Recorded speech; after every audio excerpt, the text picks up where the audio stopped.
Hello students, इस video lecture में हम उत्पत्ति व रोजगार का प्रतिष्ठित सिद्धांत classical theory of output and employment की चर्चा करेंगे। प्रतिष्ठित अर्थशास्त्र के अंतर्गत मूल रूप से इंग्लिश ट्रेडिशन शामिल होती है जो एडम स्मिथ की प्रमुख रचना वेल्थ ऑफ नेशंस जो कि 1976 में प्रकाशित हुई थी तथा अल्फ्रेड मार्शल की पुस्तक प्रिंसिपल्स ऑफ इकोनॉमिक्स जो कि 1890 में प्रकाशित हुई थी। इस अवधि के दौरान जो आर्थिक विचार विकसित हुए उनको हम प्रतिष्ठित अर्थशास्त्र के अंतर्गत रखते हैं। कुछ अर्थशास्त्री इसे 1890 से 1930 के बीच की अवधि को भी क्लासिकल इकोनॉमिक्स के अंतर्गत शामिल करते हैं। विद्यार्थियों, 1890 से 1930 के बीच समष्टि अर्थशास्त्र से संबंधित प्रश्नों पर चर्चा होने लगी थी और आगे चलकर कीन्स की जो 1936 में पुस्तक प्रकाशित हुई general theory of employment, interest and money, उसके साथ ही समष्टि अर्थशास्त्र अपने विकसित और समृद्ध रूप में प्रकट हुआ। जो प्रतिष्ठित अर्थशास्त्री हैं उन्होंने बेरोजगारी की समस्या पर विशेष महत्व नहीं दिया है। जहाँ तक प्रतिष्ठित अर्थशास्त्रियों की बात है तो प्रतिष्ठित अर्थशास्त्रियों में, जैसा कि मैंने अभी बताया, कि इसमें हम रिकार्डो एवं उनके पूर्ववर्ती अनुयायियों, जिसमें एडम स्मिथ भी सम्मिलित हैं, उनको शामिल करते हैं। और ये क्लासिकल जो शब्द है, ये इसका सबसे पहले प्रयोग कार्ल मार्क्स ने किया था और कीन्स ने इस शब्द का प्रयोग रिकार्डो और उनके अनुयायियों के लिए किया था। इन अनुयायियों में J.S. मिल, एजवर्थ मार्शल तथा पीगू के नाम शामिल हैं। विद्यार्थियों, जब हम उत्पत्ति व रोजगार के प्रतिष्ठित मॉडल की चर्चा कर रहे हैं तो सबसे पहले हमें पूर्ण रोजगार की अवधारणा को जानना जरूरी है। कोई भी व्यक्ति तब रोजगार में लगा हुआ माना जाता है जब उसके कार्य से राष्ट्रीय उत्पादन में वृद्धि होती है। किसी अर्थव्यवस्था में पूर्ण रोजगार वह अवस्था होती है जब चालू मजदूरी दर पर काम चाहने वाले हर समर्थ व्यक्ति को काम मिल जाता है। इस स्थिति में सामान्य रूप से हम ये मान सकते हैं कि बेरोजगारी की अनुपस्थिति ही पूर्ण रोजगार का सूचक है। लेकिन विद्यार्थियों, पूर्ण रोजगार के अंतर्गत भी ऐच्छिक यानी वॉलेंट्री अनएम्प्लॉयमेंट हो सकता है, ऐच्छिक बेरोजगारी हो सकती है। ऐच्छिक बेरोजगारी का मतलब है कि व्यक्ति चालू मजदूरी दर पर काम करना नहीं चाहते हैं, और अनैच्छिक बेरोजगारी का मतलब होता है कि व्यक्ति काम करना तो चाहता है लेकिन उसे काम नहीं मिलता। ये वास्तव में इस बेरोजगारी से छुटकारा पाना एक प्रमुख समस्या होती है कि व्यक्ति काम करना चाहता है और उसे काम नहीं मिलता। ये अनैच्छिक बेरोजगारी होती है। और एक कंसेप्ट और होता है फ्रिक्शनल अनएम्प्लॉयमेंट, घर्षणात्मक बेरोजगारी।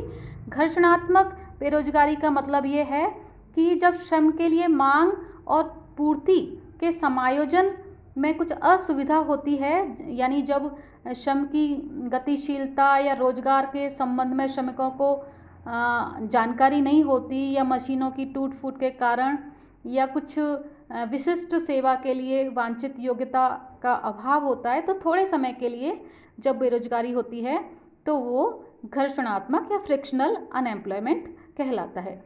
तो विद्यार्थियों, जो पूर्ण रोजगार है उसमें ऐच्छिक बेरोजगारी और घर्षणात्मक बेरोजगारी कुछ सीमा तक उपस्थित रह सकती है, लेकिन अनैच्छिक बेरोजगारी पूर्ण रोजगार के अंतर्गत नहीं होती, क्योंकि कोई भी अर्थव्यवस्था है वो कभी भी पूर्णतया बेरोजगारी से मुक्त नहीं होती। उसमें घर्षणात्मक और ऐच्छिक बेरोजगारी कम या ज़्यादा मात्रा में उपस्थित हो सकती है। तो जो उत्पत्ति व रोजगार का प्रतिष्ठित मॉडल है उसमें यह माना गया है कि अर्थव्यवस्था में सामान्यतः पूर्ण रोजगार रहता है और अर्थव्यवस्था में अनैच्छिक बेरोजगारी नहीं होती है। पूर्ण रोजगार की इस अवधारणा के कारण ही जो प्रतिष्ठित अर्थशास्त्री हैं उन्होंने बेरोजगारी की समस्या पर बहुत ज़्यादा ध्यान नहीं दिया था। तो प्रतिष्ठित सिद्धांत की चर्चा करते समय सबसे पहले हम उसकी मान्यताएं लेते हैं। तो प्रतिष्ठित सिद्धांत में ये माना गया है कि अर्थव्यवस्था में दीर्घकाल में पूर्ण रोजगार की स्थिति पाई जाती है। कहने का मतलब ये है कि बेरोजगारी की जो स्थिति है वह अगर किसी अर्थव्यवस्था में बेरोजगारी है भी तो वह अल्पकालीन होती है और अर्थव्यवस्था में जो कुछ इस प्रकार की शक्तियाँ क्रियाशील होती हैं कि दीर्घकाल में पुनः पूर्ण रोजगार की स्थिति उत्पन्न हो जाती है। क्लासिकल मॉडल की खास बात यह है कि इसमें यह माना गया है कि मांग की कमी से बेरोजगारी उत्पन्न नहीं होती, लोगों को जबरन बेरोजगारी की दशा का सामना नहीं करना पड़ता और जो बेरोजगारी होती भी है तो वह ऐच्छिक होती है, यानी लोग बाग चालू मजदूरी दर पर काम नहीं करना चाहते। तो क्लासिकल मॉडल में अर्थव्यवस्था में दीर्घकाल में पूर्ण रोजगार की स्थिति पाई जाती है। दूसरी मान्यता है कि वस्तु एवं साधन बाजार में पूर्ण प्रतियोगिता पाई जाती है। वस्तु जो उत्पादन के साधन हैं वह पूर्ण गतिशील होते हैं और जो श्रमिक हैं और जो फर्में हैं उनको संपूर्ण जानकारी होती है बाजार के बारे में और संपूर्ण सूचना स्वतंत्रतापूर्वक और शीघ्रतापूर्वक श्रमिकों को और फर्मों को प्राप्त रहती है, जिससे मजदूरी में समानता हो जाती है। इसकी अगली मान्यता है कि यह एक बंद अवंध नीति यानी laissez fair and free economy का इसमें मॉडल लिया गया है कि जिसमें आयात निर्यात नहीं है, बंद अर्थव्यवस्था है। और अगली मान्यता है कि सारा श्रम समरूप है, श्रम की समस्त इकाइयाँ एक जैसी हैं। अगली मान्यता है मुद्रा की तटस्थता। ये एक बहुत महत्वपूर्ण मान्यता है क्लासिकल सिद्धांत में। क्लासिकल मॉडल में ये माना गया है कि मुद्रा तटस्थ है, यानी मुद्रा की मात्रा, उत्पत्ति की मात्रा, रोजगार की मात्रा इनको प्रभावित नहीं करती है।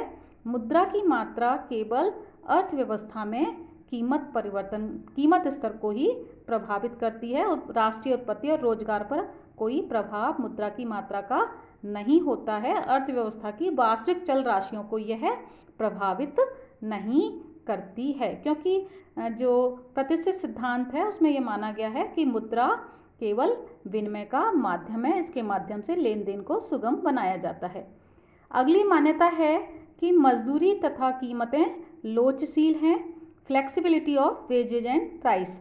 इस मान्यता के आधार पर ही ये माना जाता है कि मजदूरी और कीमतें लोचशील होने के कारण अर्थव्यवस्था में इस प्रकार की शक्तियाँ क्रियाशील होती हैं कि अर्थव्यवस्था पूर्ण रोजगार प्राप्त करती है। पीगू कहते हैं कि मजदूरी ढांचे में दृढ़ता, रिजिडिटी, ट्रेड यूनियन का विधान तथा न्यूनतम मजदूरी कानून, ये कुछ ऐसे प्रतिबंध हैं जिनके कारण ही अर्थव्यवस्था के कार्यकरण में बाधा पहुंचती है और बेरोजगारी उत्पन्न होती है। तो इस मॉडल में ये माना गया है कि कीमतें और मजदूरी जो हैं वो लोचशील हैं, परिवर्तनशील हैं। अगली मान्यता है से का नियम क्रियाशील होता है। से के नियम के बारे में हम विस्तार से पिछले वीडियो में देख चुके हैं। से का नियम कहता है कि पूर्ति स्वयं अपनी मांग पैदा करती है, जिससे इस नियम के कारण ही जो क्लासिकल जो अर्थशास्त्री हैं, प्रतिष्ठित अर्थशास्त्री हैं, उन्होंने पूर्ण रोजगार को एक स्वयं सिद्ध या दी हुई स्थिति मान लिया है जिसमें अनैच्छिक बेरोजगारी नहीं होती, अर्थव्यवस्था में अति उत्पादन नहीं होता और बेरोजगारी भी नहीं होती। इसके अलावा प्रतिष्ठित सिद्धांत में ये माना गया है कि अन्य बातें स्थिर हैं, जिसमें हम ले सकते हैं कि तकनीकी और पूंजी स्टॉक अर्थव्यवस्था में, कैपिटल स्टॉक अर्थव्यवस्था में स्थिर है। अगली मान्यता है कि अर्थव्यवस्था में स्वतः समायोजन होता है। अगली मान्यता है कि मौद्रिक क्षेत्र तथा वास्तविक क्षेत्र अलग अलग हैं। वास्तविक क्षेत्र में उत्पत्ति एवं रोजगार का निर्धारण होता है और मौद्रिक क्षेत्र में कीमत स्तर का निर्धारण होता है। अगली मान्यता है कि मुद्रा मजदूरी तथा वास्तविक मजदूरी में सीधा संबंध है, प्रत्यक्ष संबंध है। विद्यार्थियों, इन मान्यताओं के दिए होने पर जो प्रतिष्ठित रोजगार और उत्पत्ति का सिद्धांत है वह क्रियाशील होता है। अब हम आगे इस मॉडल के कुछ समीकरण देखते हैं। हम प्रतिष्ठित आर्थिक सिद्धांत की व्याख्या करने से पहले इस सिद्धांत में काम आने वाले कुछ जो समीकरण हैं या जो फलन हैं उनको हम देखते हैं, ताकि आगे संपूर्ण प्रतिष्ठित सिद्धांत को समझने में हमें आसानी रहेगी। तो प्रतिष्ठित सिद्धांत के समीकरणों में हम सबसे पहले समग्र उत्पादन फलन लेते हैं। समग्र उत्पादन फलन हम देख रहे हैं कि इसमें जो उत्पादन फलन है उसको हमने इस रूप में व्यक्त किया है कि O is function of N K T, जिसमें K और T स्थिर हैं। K कैपिटल स्टॉक है, T टेक्नोलॉजी है, N जो है वह रोजगार का स्तर है, O आउटपुट है। इसमें हम देख सकते हैं कि जो आउटपुट है वह रोजगार स्तर से संबंधित है, तो हम कह सकते हैं output is function of employment, क्योंकि यहाँ पर हमने K और T को स्थिर माना है। फिर इसमें एक अगला समीकरण है MPPL is equal to DO by DN that is greater than 0, यानी इसका मतलब है MPPL means marginal physical product of labour, श्रम का सीमांत भौतिक उत्पादन धनात्मक है, क्योंकि हमने यहाँ पर उत्पादन की जो स्टेज ली है वह है, यहाँ पर हम द्वितीय अवस्था ले रहे हैं, उत्पादन की अवस्था, जैसा कि ये हमने यहाँ पर ये प्रोडक्शन फंक्शन चित्रित किया हुआ है। O एक्स अक्ष पर रोजगार की मात्रा ले रहे हैं, O वाई अक्ष पर हम उत्पादन ले रहे हैं, और यहाँ पर जो प्रोडक्शन फंक्शन है वह दिखाया गया है, और ये प्रोडक्शन फंक्शन का जो सेकंड स्टेज को हमने यहाँ दिखाया हुआ है, जिसमें ये रोजगार की मात्रा को जैसे जैसे n को बढ़ाया जाता है वैसे वैसे उत्पादन भी बढ़ता है, लेकिन वह घटती हुई दर से बढ़ रहा है।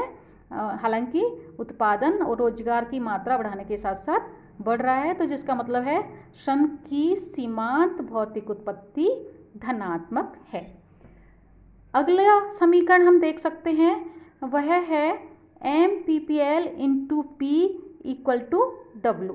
इसका मतलब है कि जो मजदूरी है वह, जो मौद्रिक मजदूरी है वह श्रम के सीमांत भौतिक उत्पादन को कीमत से गुणा करने पर जो आता है उसके बराबर है, क्योंकि जो कोई भी उद्यमी है या उत्पादक है वह जो श्रमिक है उसको उसके सीमांत भौतिक उत्पादन के मूल्य से ज़्यादा मजदूरी नहीं दे सकता।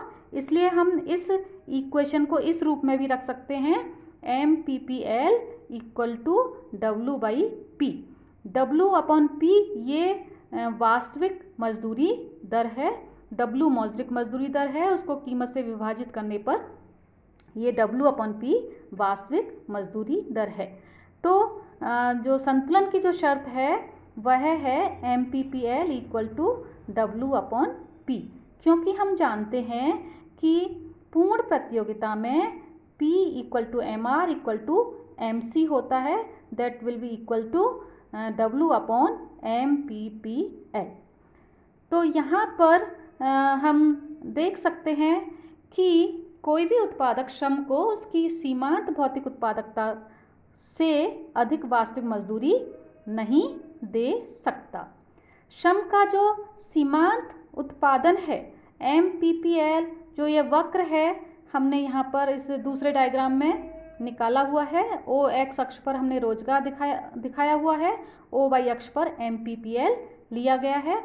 इस MPPL को ये उत्पादन फलन से डिराइव किया गया है, क्योंकि जैसे जैसे रोजगार की मात्रा बढ़ रही है कुल उत्पादन बढ़ रहा है, और कुल उत्पादन जो है वह है श्रम का फलन है। तो श्रम को बढ़ाने के साथ साथ कुल उत्पादन तो बढ़ रहा है, लेकिन वह है घटती हुई दर से बढ़ रहा है। इसलिए जो MPPL है वह N के बढ़ाए जाने के साथ साथ घटता हुआ है, इसलिए ये ऋणात्मक ढाल वाला है। और इसको हम DL के रूप में भी जान सकते हैं, यानी ये श्रम का मांग वक्र भी कहलाता है, क्योंकि जो फर्म है वह श्रम के सीमांत भौतिक उत्पादन के बराबर ही वास्तविक मजदूरी दे सकती है, और ये फर्म के लिए श्रम का मांग वक्र कहलाता है। अगला हम श्रम बाजार को लें। श्रम बाजार में रोजगार स्तर का निर्धारण होता है, N का निर्धारण होता है, और W/P वास्तविक मजदूरी का निर्धारण होता है। और ये जो रोजगार का निर्धारण है और वास्तविक मजदूरी का निर्धारण है वह श्रम की मांग और पूर्ति के द्वारा होता है। तो यहाँ पर जो श्रम का मांग है वह DL = फंक्शन ऑफ W/P, यानी जो श्रम की जो मांग है वह वास्तविक मजदूरी दर का फलन है, क्योंकि W/P वास्तविक मजदूरी है। और हमने देखा कि उत्पादन में ह्रासमान प्रतिफल लागू होने के कारण उत्पादन घटती हुई दर से बढ़ता है, इसलिए जो DL है उसका स्लोप ऋणात्मक है। तो हमने जो B इक्वेशन जो यहाँ पर है उसमें दिखाया है DL/DWP <0। ये श्रम का मांग वक्र हो गया। और श्रम के पूर्ति वक्र का जो समीकरण है वह है SL = फंक्शन ऑफ W/P, यानी जो श्रम की पूर्ति है वह भी वास्तविक मजदूरी दर पर निर्भर करती है, लेकिन श्रम के पूर्ति वक्र का जो ढाल है वह धनात्मक है। आप देख सकते हैं SL का ढाल धनात्मक है, क्योंकि DSL/DWP > 0 है। वो इसलिए ऐसा है विद्यार्थियों, क्योंकि जब श्रमिक काम करता है तो वह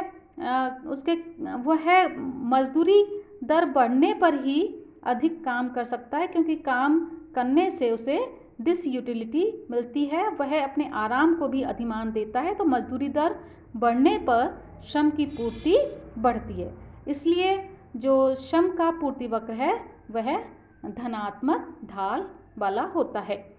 जिस स्तर पर श्रम का मांग वक्र और श्रम का पूर्ति वक्र दोनों एक दूसरे को काटते हैं, वहाँ पर जो मजदूरी दर है उसका निर्धारण होता है और रोजगार स्तर का निर्धारण होता है। यदि मान लीजिए किसी मजदूरी दर पर श्रम की पूर्ति ज़्यादा है, मांग कम है, तो मजदूरी दर नीचे जाएगी, और यदि डिमांड ज़्यादा है, सप्लाई कम है, तो वास्तविक मजदूरी में बढ़ने की प्रवृत्ति होगी और संतुलन E पॉइंट पर स्थापित हो जाएगा।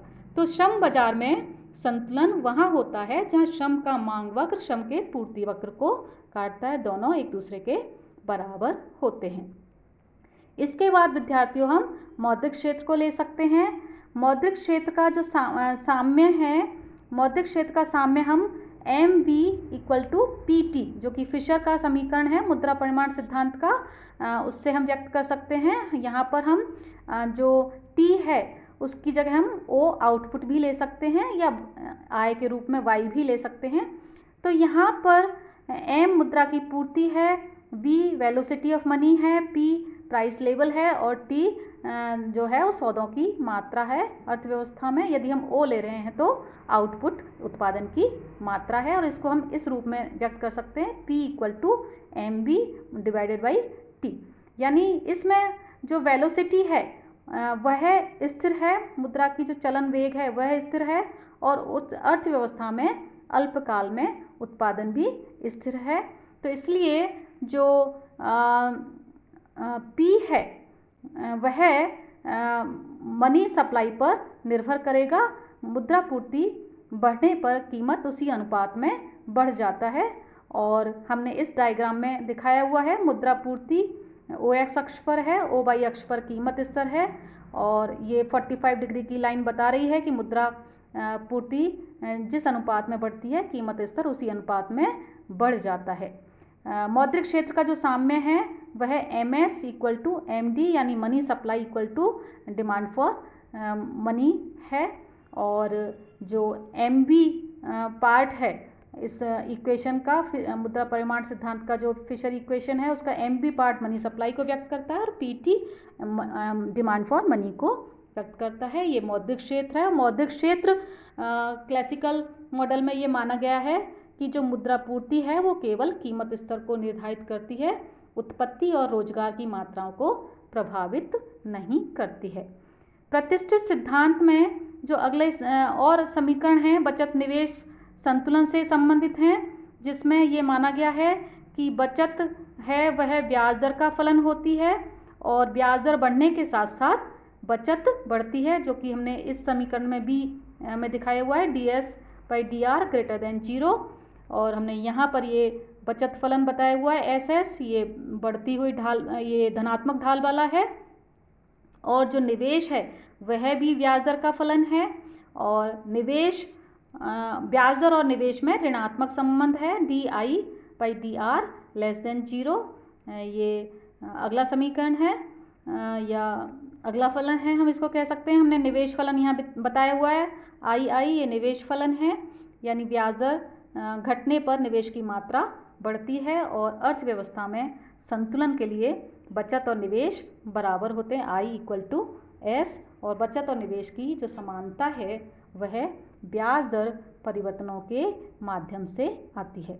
तो विद्यार्थियों, ये जो हैं क्लासिकल मॉडल को, कंप्लीट क्लासिकल मॉडल को समझने के लिए आवश्यक है, क्योंकि इन समीकरणों को और फलनों को समझे बिना हम क्लासिकल मॉडल को नहीं समझ सकते। अब हम अगले वीडियो लेक्चर में जो संपूर्ण प्रतिष्ठित सिद्धांत है उसको एक साथ प्रस्तुत करेंगे, जिसमें इन सब समीकरणों का प्रयोग किया जाएगा। तो अगले वीडियो में हम जो क्लासिकल मॉडल है उसको पूर्ण रूप में, संपूर्ण रूप में प्रस्तुत करेंगे। अभी के लिए इतना ही काफ़ी है। Thank you.